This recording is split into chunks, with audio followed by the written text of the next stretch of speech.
Здравейте и добре дошли във втори урок в Photoshop за начинаещи. Днес ще направим следващия урок от TUTS+, и това е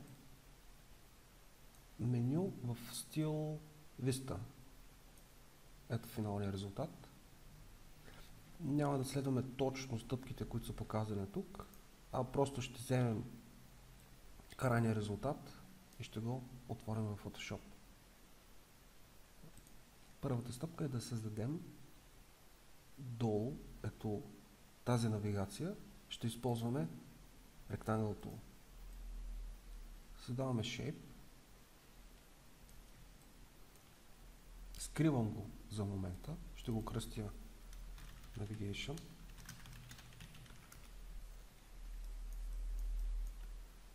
След което взимам този светъл цвят с Eyedropper Tool. Сменям цветовете тук, за да взема още един. Този. Включвам навигацията. Ще дръпна малко в дясно, за да мога да отида на Blending Options, Gradient и ето тук ще взема първият цвят.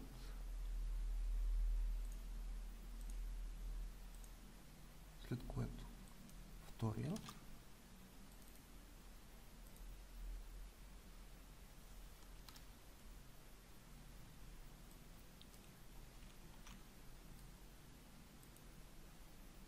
Третия цвят. И най-накрая последния. Тук ги направих един до друг, за да се получи ето такава рязка смяна на цветовете. Но тъй като шейпа ни е твърде висок, излиза извън очертанието на работното поле, тази смяна се получи някъде тук. Затова взимам Direct Selection Tool, посочвайки върху шейпа, штракайки върху шейпа, избирам долните точки, долна, дясна и лява точка и с клавиатурата, с стрелките в клавиатурата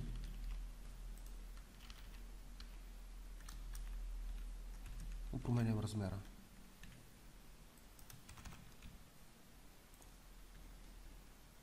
Сега ще напишем текст. Избираме Type Tool. Шрифта ще бъде Arial.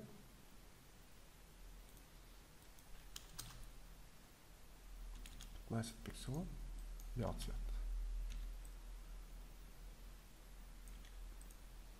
Оставам празно място, центрирам, ляво подравнявам текста.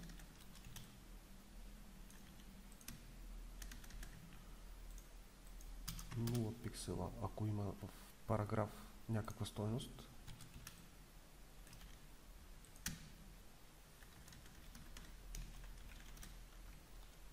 Ето това разстояние ще го копирам и го пействам за всеки следващ текст от менюто.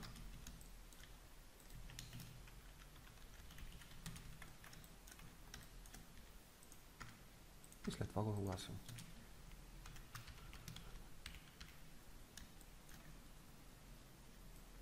Тук се забелязва, че в самата навигация има няколко допълнителни ефекта. Това ще го направя с Inner Shadow, а този по-тъмния с Stroke. Отново включвам навигацията да видим, бута малко надясно, за да се види ето този цвят. Избирам Inner Shadow.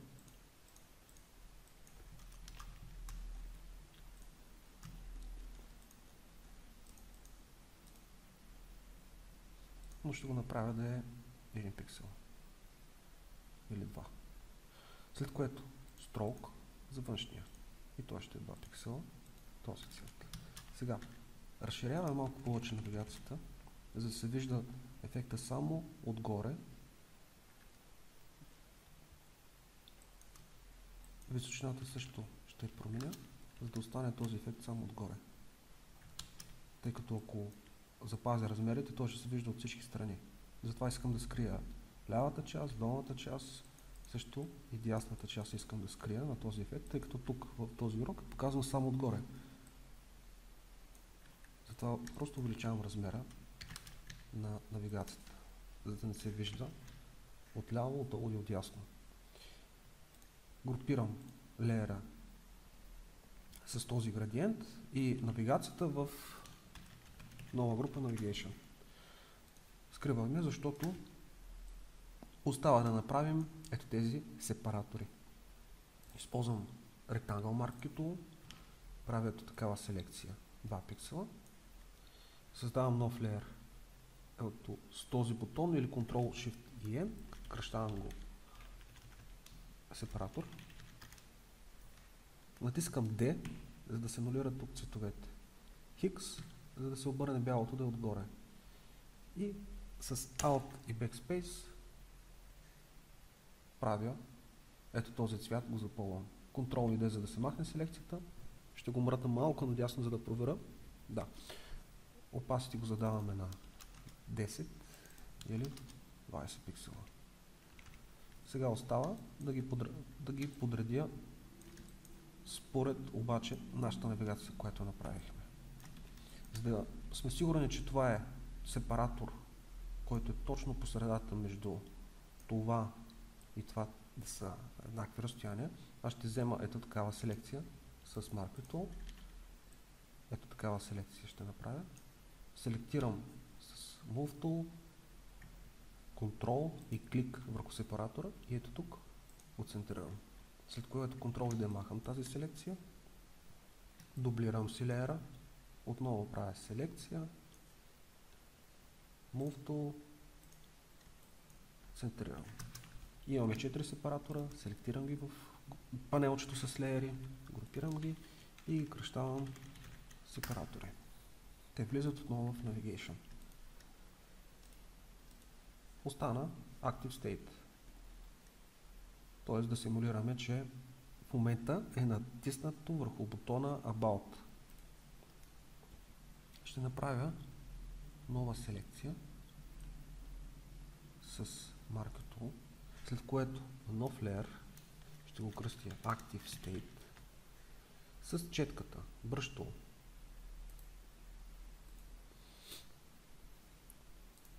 Избирам ето такава блърната четка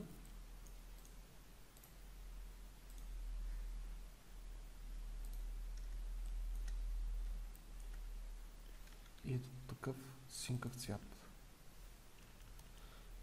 За промяна на големината може ето тук от Size или с скобичките голяма скоба, голяма отворена скоба или голяма затворена скоба да се променя размера на четката. В случай ми трябва ето такава скоба, ето такава големина на четката. Штракам веднъж от дясно, натискам Shift, след което отляво. Активирам Navigation, който направихме за да се вижда. Слагам Active State под навигацията. Ето тук е излязло повече отколкото трябва. Давам му Opacity или може да пробваме с някой от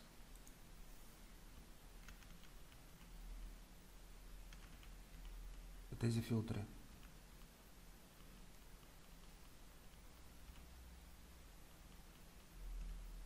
Да, мисля, че така е добре. Opacity на 50, 80, 90%.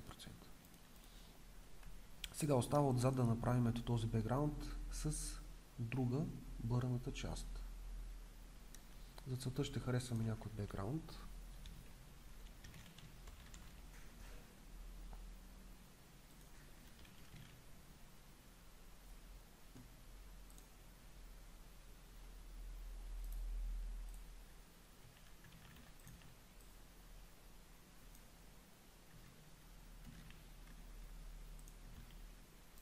Пействам бекграунда. Това ни е background image. Ще го направя Smart Object. Тоест, в момента той е с много голям размер и когато е Smart Object и го намаля като като пиксели, като размер, след което, ако реша отново да го увелича, то качеството му няма да се загуби. Ще остане такова, каквото е в оригиналната снимка. Така че, когато използваме изображения, винаги е добре да ги конвертираме в Smart Object, за да може, ако ги намаляме и увеличаваме, а качеството да не им се загуби. Ще го скрия в момента, за да направя ето този заоблен shape. За целта използвам Rounded Rectangle Tool. Тук обаче заобленото е по-голямо. 20 пиксела. Ще го направя да е прозрачно, нула фил. Пускам отново background, картинката, която е отдолу. И задавам Blending Option, Drop Shadow на 90 градуса. По-малко opacity. Inner Shadow, тук вече беше бялата част. Светлата. Да. Бъде съм го в бял цвят, въпреки че в момента не се вижда цвят, тъй като е на нула фил. Отново може да му задам бял цвят, тъй като искам да е малко по-светъл. Ще дублирам този background image, тъй като в урока, ето тук е блърната част, то ще дублирам снимката, след което ще дам филтър, блур. Ето този блур ще използваме. 10 пиксела радиус е добре, достатъчно блърното. Сега, обаче се блърна целият бекграунд. Ние искаме да е блърната само ето тази част. Затова ще направя background image да стане clipping mask на ето този shape. Штракам върху background image и натискам дясно копче Create Clipping Mask. Тук ще върна фила да е на 100% и виждаме как само тази част от бекграунда се бърна. Това е нашата снимка, която се бърна. Тук отгоре ще напиша текста. Ще използвам някой по-висок шрифт. По-голям. И отдолу по-тъмен шрифт.